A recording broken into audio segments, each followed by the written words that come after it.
Hello everyone, class 11th biology. The first chapter is the living world. इस video में हम living world chapter को आगे continue करेंगे और टैक्सोनॉमिक एड्स के बारे में जानेंगे क्या होता है। तो टैक्सोनॉमिक एड्स क्या है, जिसकी हेल्प से हमें ऑर्गेनिज्म के करैक्टरिस्टिक्स, उनको कैसे क्लासीफाई किया है, आइडेंटिफाई कैसे करते हैं, वो जो हमें इन सबको जानने में हेल्प करता है उसे हम टैक्सोनॉमिक एड्स कहते हैं। तो it is the technique, procedure and store information that are useful in identification and classification of organism. तो इसमें हम सबसे पहले हर्बेरियम करेंगे। हर्बेरियम क्या होता है? It is the store house of plant specimen that are dried, pressed and preserve on sheet. मतलब क्या है, प्लांट को हम पहले ड्राई करेंगे, प्रेस करेंगे और फिर उसके बाद क्या है, शीट के ऊपर उसको पेस्ट कर देंगे। तो इसमें जो शीट के ऊपर जो पेस्ट करते हैं वो हम क्लासिफिकेशन के अकॉर्डिंग ही करेंगे। जो क्लासिफिकेशन के रूल होते हैं उसके अकॉर्डिंग किया जाता है। इस पर date, place of collection, English name, local name, botanical name, family, collectors name सभी को लेबल किया जाता है। जिससे क्या होता है, हर्बेरियम से हमें उस प्लांट के बारे में कंप्लीट इन्फॉर्मेशन मिल जाती है। तो ये हमारी हर्बेरियम जो है किसी भी प्लांट के बारे में इंफॉर्मेशन में हेल्प करता है।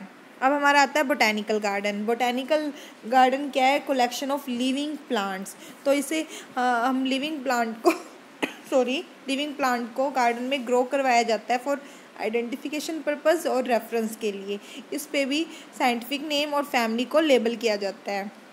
तो कुछ फेमस बोटैनिकल गार्डन है, जैसे कि royal botanical garden Q London में है, नेशनल बोटैनिकल गार्डन लखनऊ में है। अब हमारा आता है म्यूज़ियम। म्यूज़ियम क्या है? एक सेटअप इन एजुकेशनल इंस्टीट्यूशन। मतलब जो कॉलेज और स्कूल में इसे सेटअप किया जाता है फॉर रेफरेंस पर्पस के लिए। तो इसमें क्या करते हैं, स्पेसिमन को प्रिजर्व किया जाता है कंटेनर या जार में। जार के अंदर प्रिजर्वेटिव सॉल्यूशन डाला जाता है और और जो स्पेसिमन होते हैं, कुछ ड्राई स्पेसिमन को भी प्रिजर्व करके रखते हैं म्यूज़ियम में, और इंसेक्ट बॉक्स के अंदर प्रिजर्व करते हैं। तो ये क्या है? Reference purpose. मतलब किसी स्पेसिमन के बारे में, हमें किसी ऑर्गेनिज्म के बारे में जानना है, ठीक है, तो स्पेसिमन के थ्रू हम उनको अच्छी तरह से भाई उनको देख सकते हैं, उनके बारे में जान सकते हैं। अब हमारा आता है जूलॉजिकल पार्क। तो ये क्या है? It is the place where wild animals are kept in protected environment under human care and which enable us to learn about their food habits and behaviour. मतलब वाइल्ड एनिमल्स को protected environment में रखा जाता है human care के under. तो उन्हें क्या है, उन्हें ऐसा एनवायरनमेंट प्रोवाइड करते हैं जो बिल्कुल उनके हैबिटेट और नेचर के अकॉर्डिंग होता है। इससे हमें क्या होता है, हम उनके हैबिट्स और बिहेवियर के बारे में जान पाते हैं। फिर आता है की क्या है? आर्टिफिशियल एनालिटिक डिवाइस है। इसमें भी हमें कंप्लीट इन्फॉर्मेशन मिलती है। तो इसमें क्या होता है कि जो की है, इसके अंदर हमें प्लांट और एनिमल्स दोनों के बारे में इंफॉर्मेशन मिलती है।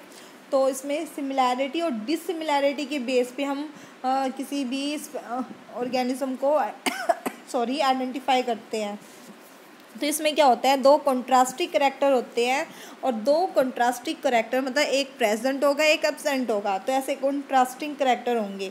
तो उन कंट्रास्टिंग करैक्टर को हम क्या बोलते हैं? जो पेयर में प्रेजेंट होते हैं, कपलेट। तो हर एक स्टेटमेंट जो होती है वो एक की का काम करती है और उसे हम लीड बोलते हैं। जैसे मान लो कोई यूनिसेलुलर ऑर्गेनिज्म है, तो यूनिसेलुलर ऑर्गेनिज्म है, वन सेल ऑर्गेनिज्म है।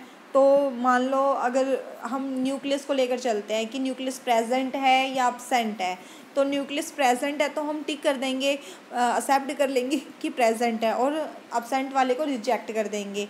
फिर उसके बाद हम ये देखेंगे कि उसके अंदर मेम्ब्रेन ऑर्गेनेलिस मेम्ब्रेन प्रेजेंट है नहीं है। तो हम ऐसे से क्या करते हैं, हम एक एक स्टेटमेंट को एक्सेप्ट करते हैं और वो आगे लीड का काम करते हैं, हम दूसरे स्टेप आगे बढ़ते जाते हैं। इससे क्या होता है, हम किसी भी ऑर्गेनिज्म को आइडेंटिफाई कर सकते हैं कि वो किस फैमिली से, जीनस से, स्पीसीज से बिलोंग करता है।